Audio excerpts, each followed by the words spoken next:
The Grand Assembly Hall of the Galactic Coalition stretched endlessly before James, its crystalline walls pulsing with bioluminescent patterns that hurt his eyes. At 17, he was the youngest human ever to stand before the Council of Apex Species, and right now, he wished he was anywhere else in the galaxy. Queen Zixthara loomed above him on her obsidian throne, her 6 arms folded in what James had learned was a gesture of supreme irritation among her species. The Kethamori were apex predators who had conquered 17 star systems before humanity had even invented the wheel. Her mandibles clicked ominously as her compound eyes fixed on the simple bronze medal pinned to James's chest.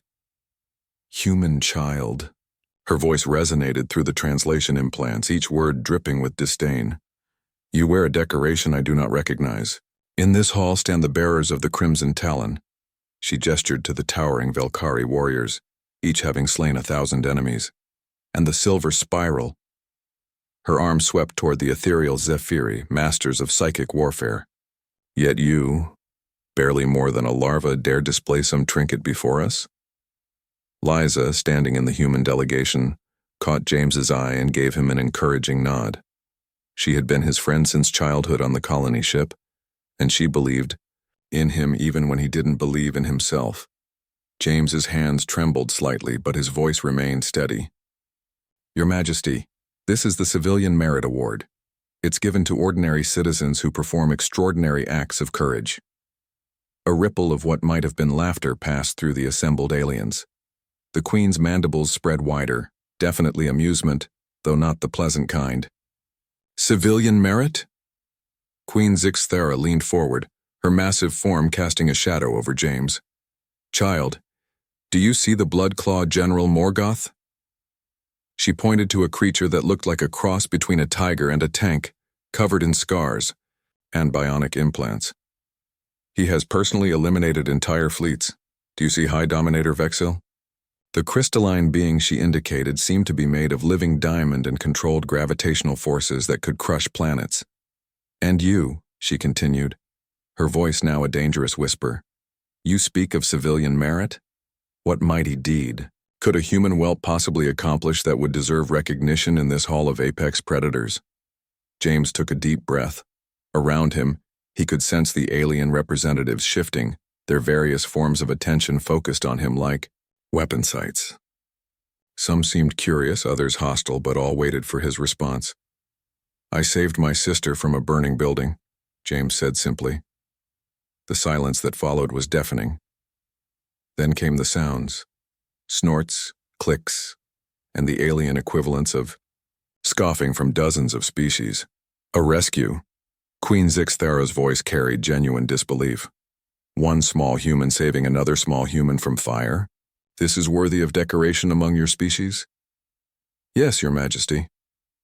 Explain. James looked down at the metal, its bronze surface worn smooth by his nervous fingers over the past 3 years. When he looked up again, something had changed. In his expression, a steel that hadn't been there before. The building was a residential complex on Colony Station Kepler 7. A plasma conduit exploded during a solar storm, and the emergency systems failed. The structure was coming down and everyone was evacuating. He paused, gathering his thoughts. My sister Emma was trapped on the 42nd floor. She was 8 years old. The Queen's primary arms gestured impatiently. Continue. The emergency. Responders couldn't reach her. The lifts were down, the stairwells were blocked, and the fire was spreading too fast. They told my parents that anyone going up there wouldn't make it back. James's voice grew stronger. So I went anyway. You disobeyed the experts? This came from General Morgoth, his growl carrying a note of interest. I climbed up the outside of the building using maintenance ladders and emergency grips. The metal was hot enough to burn through my gloves, and there were explosions every few seconds shaking the whole structure.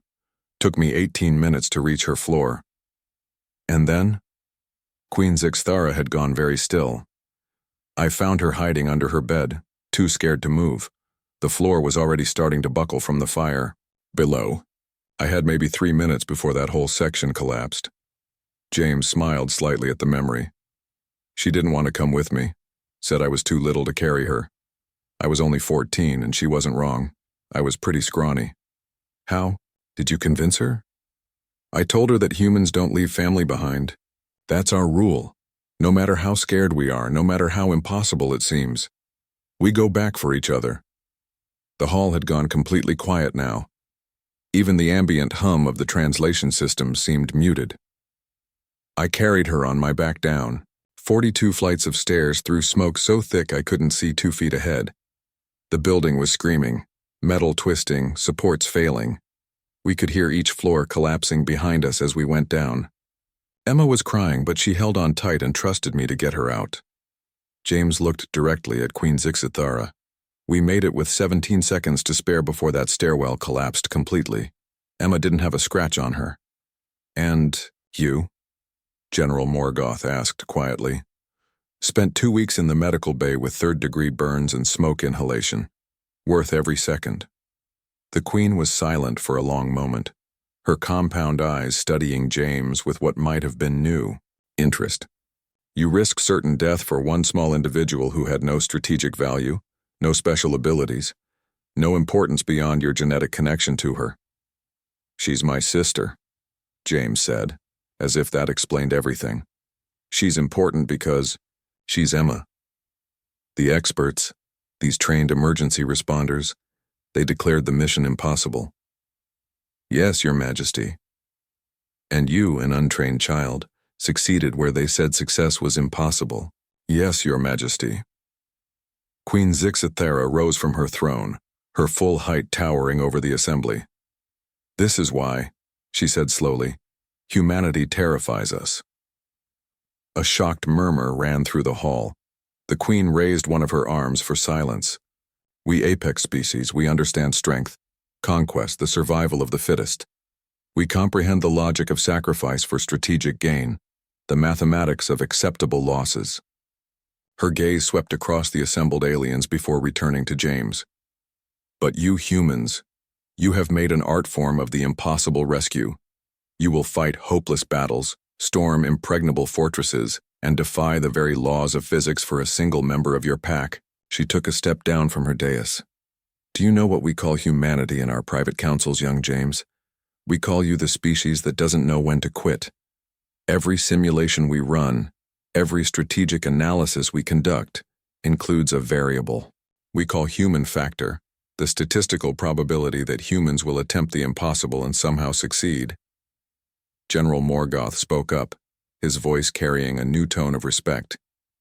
I have led armies across star systems.